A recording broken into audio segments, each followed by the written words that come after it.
Hello friends. இந்த வீடியோல நாம என்ன தெரிஞ்சுக்க போறோம்னா, இந்த சூடோ கோடோட அவுட்புட் என்ன அப்படின்னு தெரிஞ்சுக்க போறோம்.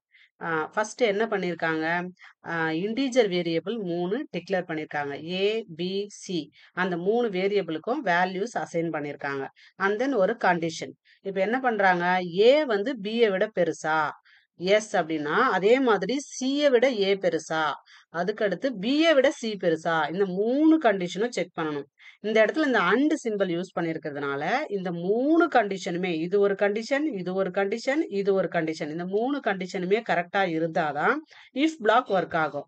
இல்ல இது 3த்துல ஏதாவது ஒண்ணு தப்பா இருந்தாலுமே இஃப் பிளாக் ஒர்க் ஆகாது. எல்ஸ்க்கு வந்துரும். இப்போ இதுல ஃபர்ஸ்ட் கண்டிஷன் பார்க்குறோம். ஏவ விட பி பெருசான்னு. இங்க ஏ வந்து 5, பி வந்து 2. ஏவ விட பி பெருசா? இல்ல. 5 விட 2 பெருசு கிடையாது. சின்னது. அப்பவே இது என்னாச்சு?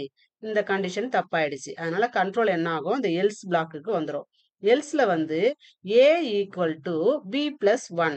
இப்போ ஏக்கு வேல்யூவ அப்டேட் பண்றோம். அப்போ பியோட வேல்யூ என்ன?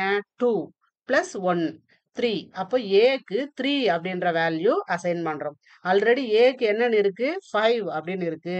இங்க என்ன பண்றோம்னா, அந்த 5ன்றது போயிடும். 3 அப்படின்னு சொல்லிட்டு ஏக்கு வேல்யூ அசைன் ஆகும். ஓகேயா? இது முடிஞ்சதுக்கு அப்புறம் என்ன பண்றோம் அப்படின்னா, பிரிண்ட் பண்றோம். பிரிண்ட் பண்ணும்போது எத பிரிண்ட் பண்றோம் அப்படின்னா, ஏ, பி, சி இது 3த்தையும் ஆட் பண்ணி இந்த இடத்துல பிரிண்ட் பண்ணணும் அப்படின்னு குடுத்துருக்கோம். இப்போ ஃபைனலா நம்மளுக்கு ஏவோட வேல்யூ என்ன வந்தது? 3.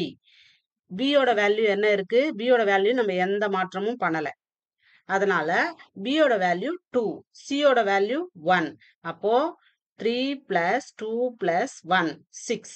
அப்போ என்னன்னு பிரிண்ட் பண்ணோம் அப்படின்னா 6 அப்படின்னு சொல்லிட்டு பிரிண்ட் பண்ணும். அவுட்புட் 6.